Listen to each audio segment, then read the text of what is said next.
디도서는 바울 사도가 목회자 디도에게 한 편지입니다. 지금 지중해 동쪽 에게해 남쪽 끝에 있는 그리스 최대 섬 크레타에서 목회하고 있는 디도에게 바울 사도가 보낸 편지. 본문 4절을 보십시오. 뭐라고 했습니까?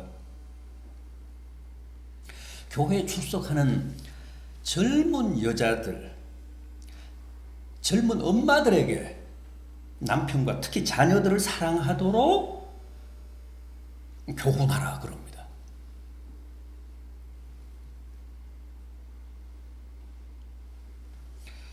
바울이 여기서 왜 젊은 엄마들의 남편 사랑과 자녀 사랑을 강조했을까요? 사실 아내가 남편을 사랑하고 엄마가 자녀를 사랑하는 거야 굳이 강조하거나 가르칠 필요가 없잖아요. 어련히 사랑할까요?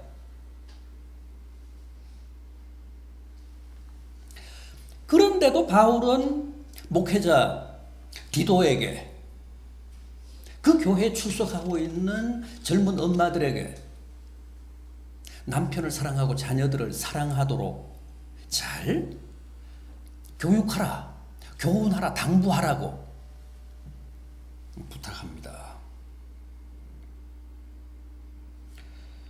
바울이 여기서 굳이 젊은 엄마들에게 사랑을 가르치라고 한 것은 엄마의 사랑이 가지는 특별한 신앙적인 의미가 있기 때문에 그렇습니다. 그걸 깨닫게 하라는 거예요. 그래서 젊은 엄마들로 하여금 어떤 자의식을 가지고 남편을 사랑하고 아내를 사랑하게 하라는 겁니다.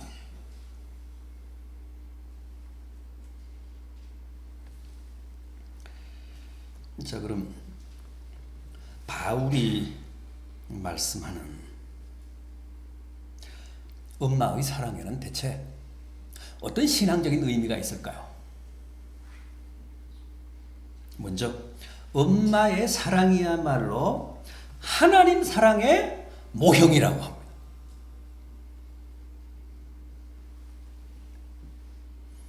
엄마의 사랑이 하나님 사랑의 진정한 모상이라는 거예요. 그 점을 젊은 엄마들로 하여금 깨닫게 하라고 합니다.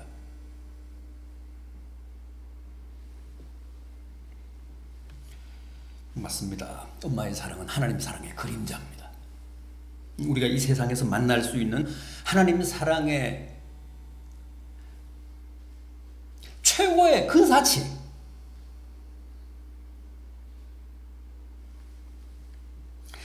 하나님 사랑의 가장 유사한 형태, 하나님 사랑의 완전체, 그게 엄마의 사랑이라는 거예요.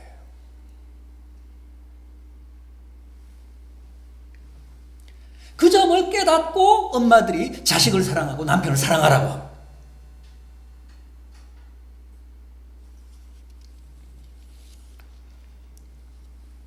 이 세상의 모든 사랑은 다 상대적이지 않습니까? 조건 반사적이잖아요. 모든 사랑이 그렇습니다. 심하게 얘기하면 다 장사 속입니다. 그렇지 않습니까? 사랑할 만 해야 사랑하잖아요. 사랑할 만한 가치가 있어야 사랑하잖아요. 내게 덕이 되고 내게 이익이 돼야 사랑하잖아요. 누가 나를 사랑해야 나도 그를 사랑하잖아요.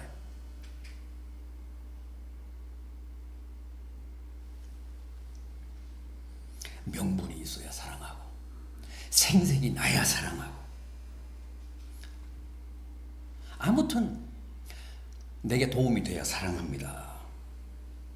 그래서 세상의 모든 사랑은 철저하게 계산적이고 자기중심적이고 상대적입니다.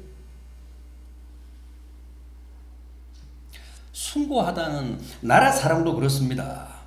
이성 간의 사랑도 그렇습니다. 심지어는 부부 간의 사랑도 예외가 아닙니다. 내게 이익이 안 되고 덕이 안 되고 도리어 손해가 되고 피해가 되고 짐이 되면 사랑하다가도 그 사랑을 철회합니다. 그리고 미워하고 저주하기도 하고 하루아침에 철천지 원수가 되기도 합니다. 이혼을 하기도 합니다. 의절을 하기도 합니다. 내게 도움이 안 되니까, 내게 손해가 되니까, 내게 피해가 되니까.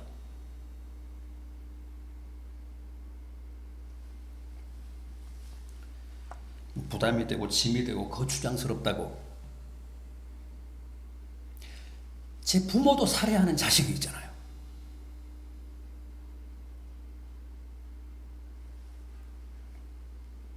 그런데 엄마의 사랑만큼은 절대 그렇지 않습니다. 세상이 아무리 변하고 막장으로 간다고 해도 엄마의 자식 사랑만큼은 여전히 무조건적입니다. 맹목적입니다. 절대적입니다. 영원합니다. 그게 왜 그런가 하면 하나님의 사랑을 닮아서 그렇습니다.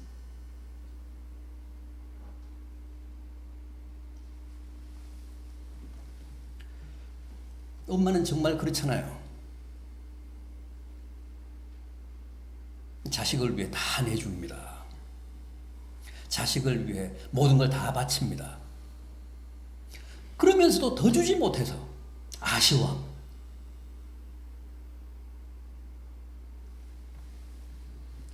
더 줄 게 없어서 안타까워합니다. 그게 엄마의 사랑이잖아요.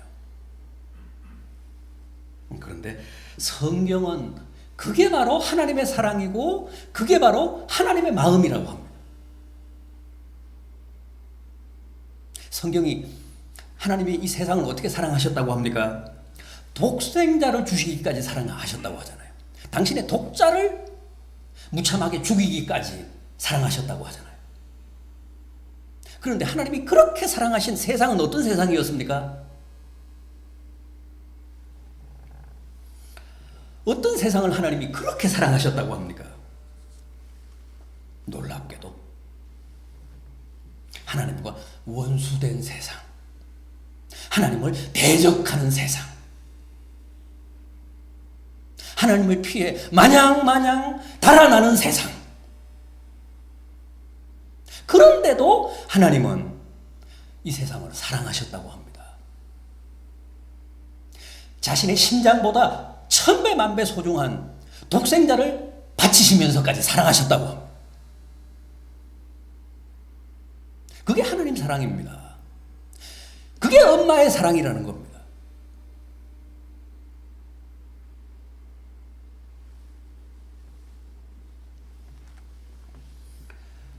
왼수 아닌 자식이 있습니까?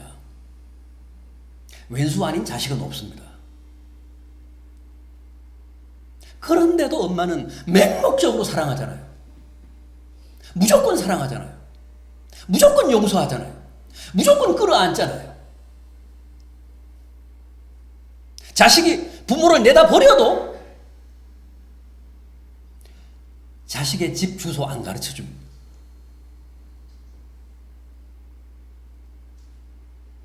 그게 엄마잖아요. 하나님의 사랑이 그렇다는 겁니다.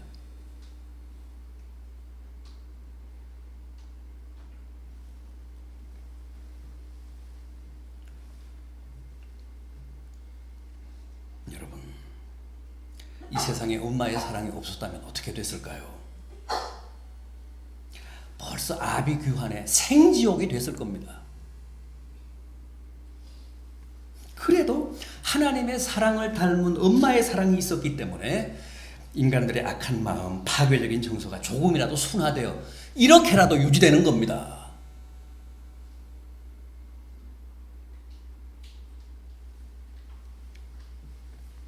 그런 의미에서 엄마들은 다 하나님 사랑의 진정한 중보자들입니다.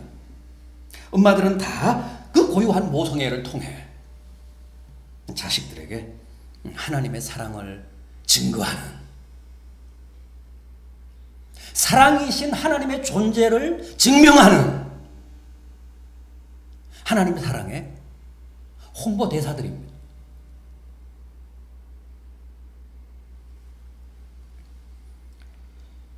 따라서 자녀들은 엄마의 사랑을 통해 반드시 하나님의 사랑을 체험하고 하나님의 존재를 깨닫고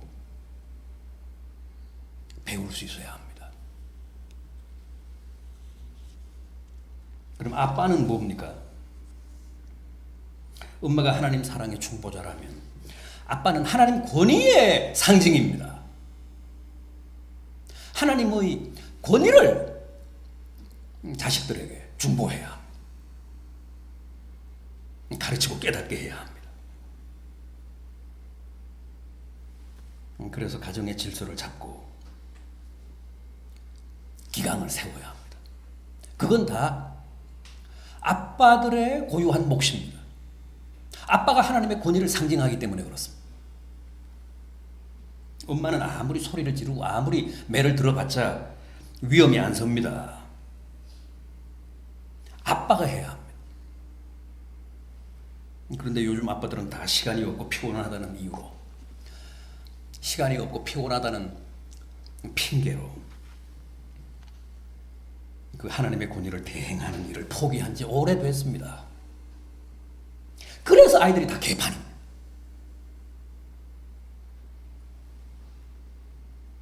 아빠의 권위가 무너지면서 어른들에 대한 권위도 다 무너졌습니다. 선생님에 대한 권위, 지도자들에 대한 권위, 기성세대들에 대한 권위, 하나님에 대한 권위가 다 무너졌잖아요.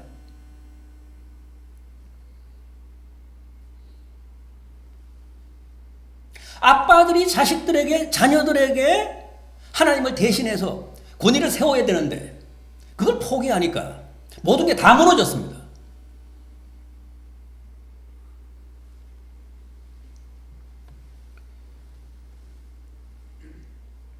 어떤 이유로든 아빠들이 그 권위를 포기한 데서 온 필연의 결과입니다. 자업자득입니다.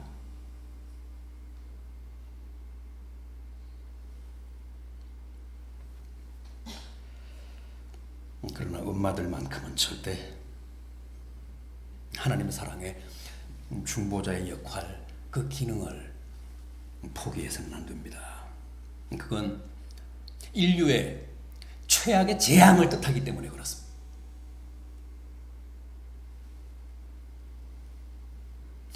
엄마의 사랑이 이 세상의 최후 보루입니다.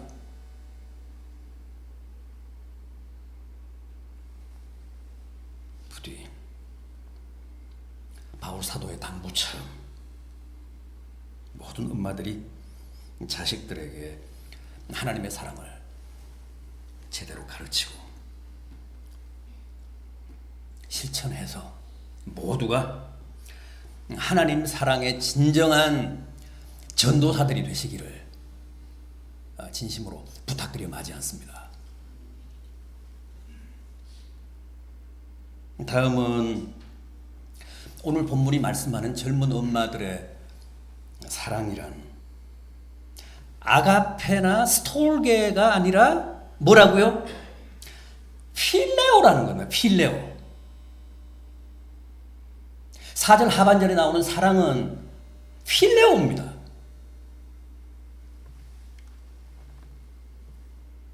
이거 대단히 의미심장합니다. 정확히 말씀드리면 필레오의 동사형인 필리아입니다. 필리아. 여러분 이거 어떻게 생각하십니까? 왜 엄마의 자녀 사랑이 절대적인 사랑, 하나님 사랑인 아가페가 아니고 혈육 간의 사랑, 무슨 가족 간의 사랑인 스톨게가 아니고 우정을 뜻하는, 친구 간의 사랑을 뜻하는 필레오일까요?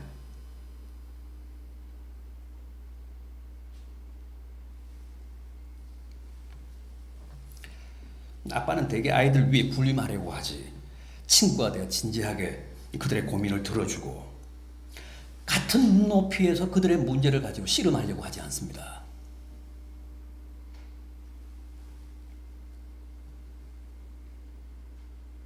아이들의 정서를 깊이 공감하면서 자식과 우정 같은 사랑을 나누지 못합니다. 엄마들도 그렇습니다. 자칫하면 맹목적인 사랑, 일방적인 사랑에 빠지기가 쉽습니다. 그게 바로 혈육 간의 사랑, 가족 간의 사랑인 스톨게의 한계입니다. 함정입니다. 그래서 여기서는 특별히 필레오로 주문합니다.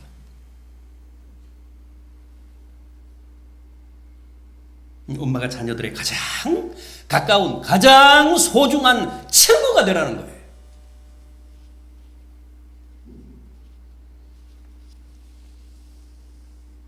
자녀들의 가장 소중한 친구가 되어 그들의 고민을 들어주고 그들의 문제를 함께 나누라는 거예요.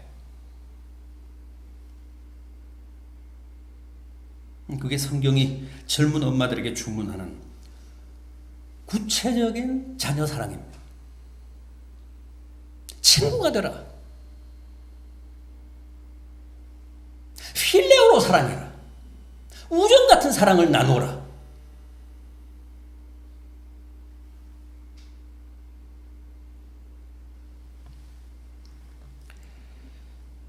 여러분, 자녀들을 필레오로 사랑하십시오. 그래야 여러분들의 자녀들이 더 밝게 자라고 정서에 흠집이나 그늘이 생기지 않습니다.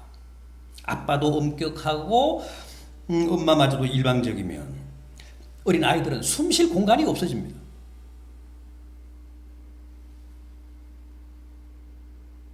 그런데 오늘 본문은 자녀 사랑뿐만 아니라 젊은 엄마들의 남편 사랑도 필레오라고.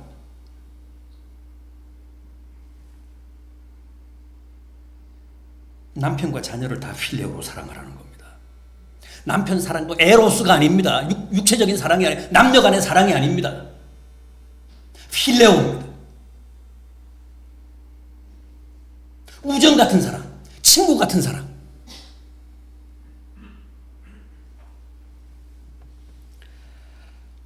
뜻밖이라고 생각되지 않습니까?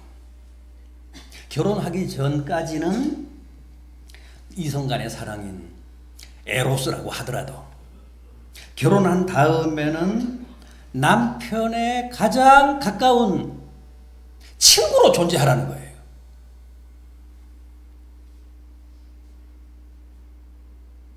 남편의 가장 소중한 친구가 되어 필레오로 사랑하라고 합니다. 그게 아내의 진정한 남편 사랑이라고 합니다. 꼭 기억하십시오. 부부간의 사랑은 초월적인 사랑인 아가페가 아닙니다. 그렇다고 육체적인 사랑인 남녀간의 사랑인 에로스도 아닙니다. 우정 같은 사랑인 필레오입니다. 친구 같은 아내, 남편에게는 얼마나 신선하겠습니까?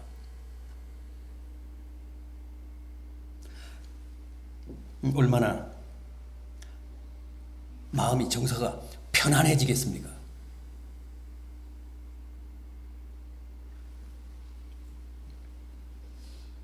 자녀들뿐만 아니라 남편도 꼭 그렇게 필레오로 사랑하는 엄마가 되시고 아내가 되시기를 간절히 부탁드려 마지 않습니다. 하나 더 있습니다. 엄마 사랑의 최선의 실천은 자식을 위한 기도라고 합니다.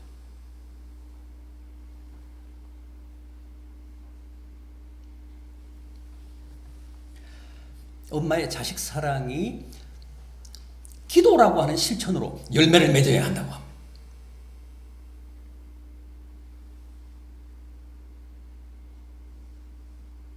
엄마의 자식 사랑의 최고봉은 뭐니 해도 이 기도입니다.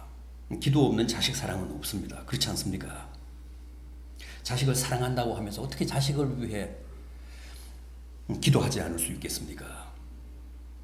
예수님도 모르고 하나님도 몰랐던 우리 선조들, 우리 조상들도 새벽마다 목욕 제기하고 정한숫도 놓고 자식을 위해 천지신명께 빌었는데 어떻게 주님을 믿는다는 사람들이 자식을 사랑한다고 하면서 기도 안 할 수 있습니까?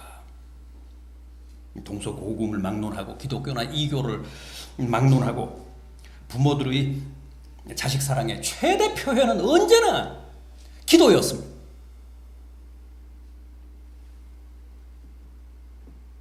그래서 부모의 죄 가운데 가장 큰 죄가 자식을 위해 기도하지 않는 죄입니다. 자식을 위한 기도를 쉬는 죄입니다.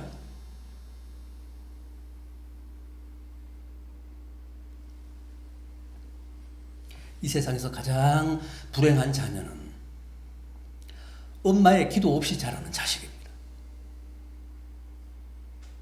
그건 확실합니다.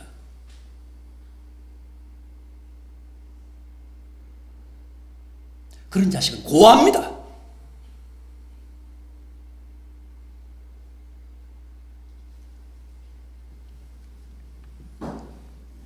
우리는 한나의 기도를 떠나 사무엘을 생각할 수 없습니다.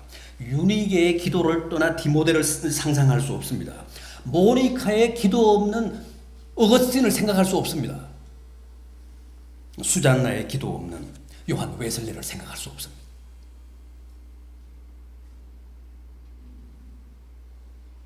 다 엄마의 기도가 만든 위인들입니다. 성자들입니다.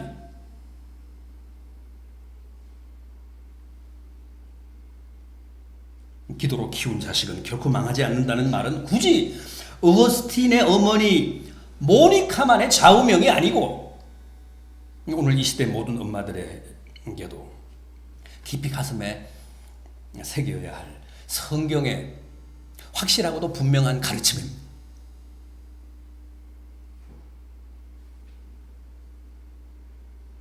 어떻습니까? 여러분들은 자녀들을 위해 얼마나 기도하십니까?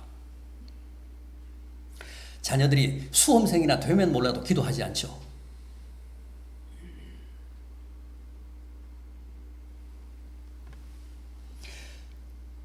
그저 목회자에게나 맡기죠.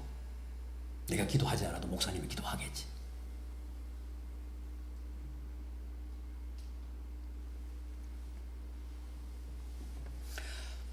목사도 지기도하기 바쁩니다.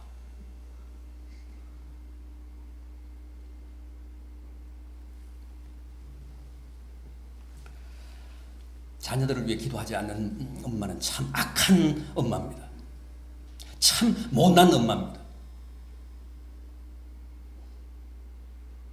우리는 돈으로 다 때우려고 합니다. 편리하죠. 그러나 돈으로 하는 자녀 양육은 결국 실패합니다. 돈으로 키운 자식은 성공하기 어려워요. 부자들의 자식들 보십시오. 재벌들의 자식들 보십시오.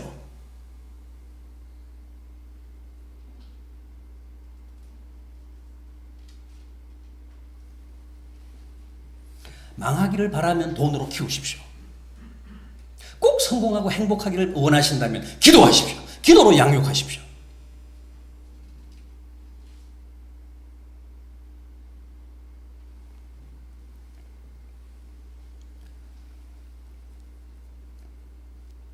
돈으로 때우지 마시고 기도로 자녀를 양육하십시오. 기도하는 것보다 더 아름답고 더 숭고한 엄마의 사랑은 없습니다. 여러 해 전에 여자는 남자의 미래라는 영화 있었죠. 저도 뭐 본 건 아니고 제목만 기억을 합니다. 그런데 사실은 엄마가 자녀의 미래입니다.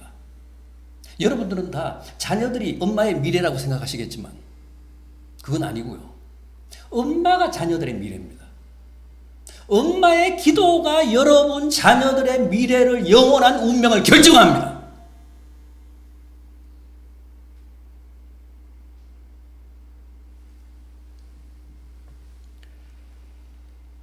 엄마가 자녀들을 위해 기도하면 그게 곧 가장 아름다운 자녀들의 미래와 희망이 됩니다. 좀 더 많이 사랑하시고 좀 더 많이 자녀들을 위해 기도하셔서 여러분들의 아들, 딸들이 엄마의 사랑과 기도로 다 복되고 다 그 미래와 장래가 아름답고 풍성해지기를 진심으로 기원합니다.